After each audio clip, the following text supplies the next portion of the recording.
are a world with heavenly comfort from whatever I do, wherever I be still. 'Tis God's hand that leadeth me. He leadeth me by His own hand. He leadeth me, His faithful follower I would be, for by His hand He leadeth me.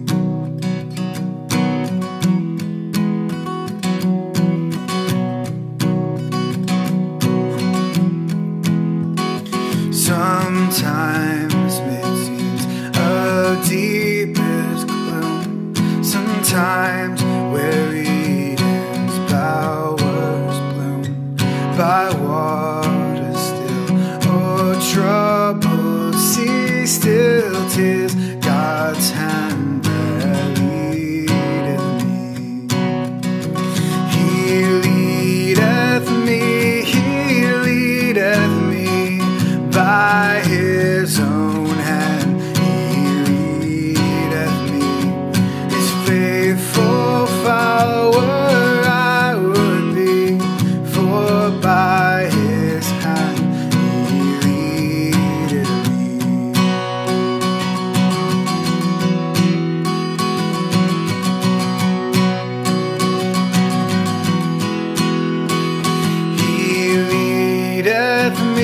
He leadeth me by His own hand. He leadeth me, His faithful follower I would be, for by His hand He leadeth me.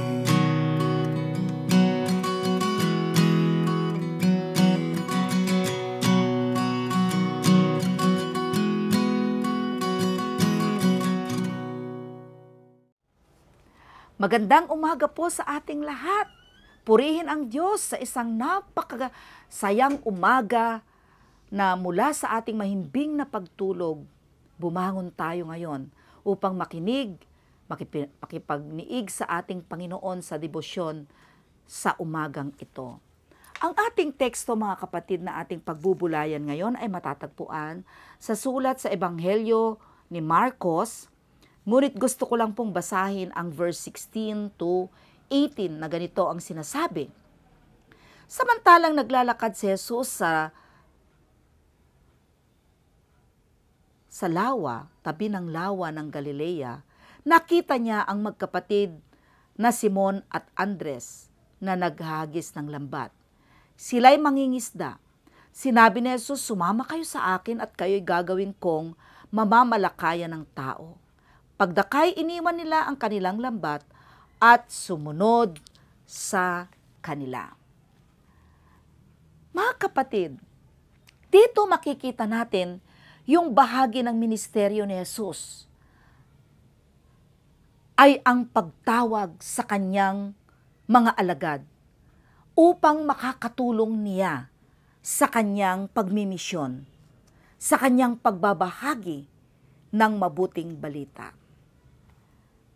Bahagi na sa buhay ng ating Panginoon ang kanyang pagtawag sa kanyang mga alagad. Mahalaga sa ating Panginoon sa panahon na iyon na makasama niya. Meron siyang makakatuwang sa kanyang pagmimisyon. At dito, sa kanyang paglalakad sa tabi ng lawa, nakita niya ang mga alagad na nandoon. That time, ang ating Panginoon ay hindi niya tinitignan kung sino yung kanyang mga tinatawag na tao. Ang iniisip lamang ng ating Panginoon that time ay meron siyang makakasama sa pagmimisyon. Ang mahalaga kay Jesus ay yung pagtugon ng kanyang mga alagad, samantalang sila'y kanyang tinawag. Jesus calls for ordinary people, willing to help, willing to serve, willing to participate, willing to help in His mission and ministry. Ang mahalaga sa Kanya ay ang mga taong tutugon sa Kanyang panawagan at handang tumugon para makabahagi doon sa Kanyang ministeryo. So, unang followers ni Jesus ay sina Simon Andres na magkapatid, James and John, na anak ni Zebedeo. Ang mga taong ito kilala natin, na deboto sila sa buhay pangingisda. Sila'y mangingisda sa Galilea. And they are all ordinary people. Ordinary people willing to serve. At nakita nga ng Diyos ang kanilang mga puso at tinawag niya sila na maging disipulo. Tinawag niya sila para sumunod sa ating Panginoon. Immediately, they respond to follow Jesus. Nang tinawag sila, agad-agad na tumugon ang 4 na mangingisda sa panahong iyon. Mga kapatid, pwede naman silang mag-excuse para hindi sumama kay Jesus. Pero hindi nila ginawa. Agad-agad silang sumunod. Ano ang application o mensahe ng buhay ng bawat isa sa atin ngayon, mga kapatid? Ito ang gusto kong makita natin. Yung walang pag-aalinlangan ng pagtugon sa ating Panginoon. Ang mga unang tinawag ng ating Panginoon sa buhay ni Simon, ni Andres, ni James at ni Juan, hindi nila inisip kung papaano ang pamilya nila. Paano ang bangka, ang boat na iiwan na nila. Nandoon yung kanilang ari-arian. Pero hindi nila inisip, mga kapatid. Bagkos ayon sa ating teksto, sumunod sila agad-agad, sila kay Jesus. Kung papansinin natin, mga kapatid, sa buhay ng mangingisdang ito, sa kanilang pagtawag, sa pagdinig ng tawag ng Diyos sa kanilang mga buhay, ay merong eagerness. Bagaman dito, di pa nila masyadong nakikilala si Jesus, pero may excitement na sila, excited na sila sa pagsunod sa Diyos. Immediately, they left the boat. Immediately, they left their father. Ang imbitasyon ng Diyos sa kanila ay nagbigay ng kasiglahan sa kanilang buhay. Yung pagtawag, yung imbitasyon ng ating Panginoong Hesus, mga kapatid, ay ganun din sa imbitasyon niya sa atin. Tayo ay sumunod sa Kanya. Hindi ibig sabihin o nangangahulugan na ito ay pagtalikod sa responsibilidad para sa ating pamilya. Hindi ibig sabihin na ang pagsunod sa Diyos ay babaliwaliin natin ang lahat ng ating merong ari-arian na ipinagkatiwala sa atin. Ang ibig sabihin o mensahe na sinasabi sa ating teksto ay nangangahulugan ang pagpapahalaga sa Diyos, ang pagpapahalaga sa pagtawag sa atin ng Panginoong Hesus sa ating buhay, sa ating nangangailangan, na ito rin naman ay responsibilidad para sa ating pamilya, para doon sa meron tayo na ipinagkatiwala sa atin ng Panginoon. Paano natin pinahahalagahan ang pagtawag ng ating Panginoong Hesus sa atin? Mga kapatid, ito'y kaakibat din ng responsibilidad natin sa ating mga pamilya. Sa mga ari-arian na meron din tayo. Nangangahulugan lamang na kailangan ang pagsunod ay pahalagahan natin ang Diyos una sa ating mga buhay. Ang pagpapahalaga natin, mga kapatid, sa pagtawag o imbitasyon ng ating Panginoong Hesus ay huwag baliwalain. Iba't iba man ang ating bukasyon. Iba't iba man ang ating pagkatawag. We are called by Jesus to become faithful disciples of Him in those vocation that God entrusted to us. Mayroon iba't ibang kapahayagan ng ating pagkatawag mula sa ating Panginoon. At mula sa ating pagkatawag sa iba't ibang mga bukasyon, tinatawag tayo ng ating Panginoong Hesus at sinusugo tayo ng ating Panginoong Hesus bilang kanyang tapat na alagad.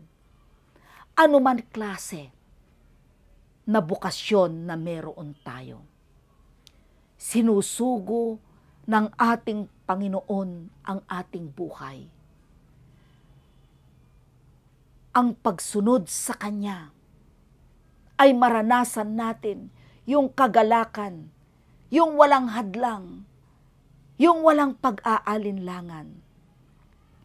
Ang puso natin, mga kapatid, regardless who we are, regardless what is our status in life, regardless of our vocation, yung puso natin ang siyang nagpapakita ng katapatan sa Diyos sa pagsunod sa Kanya.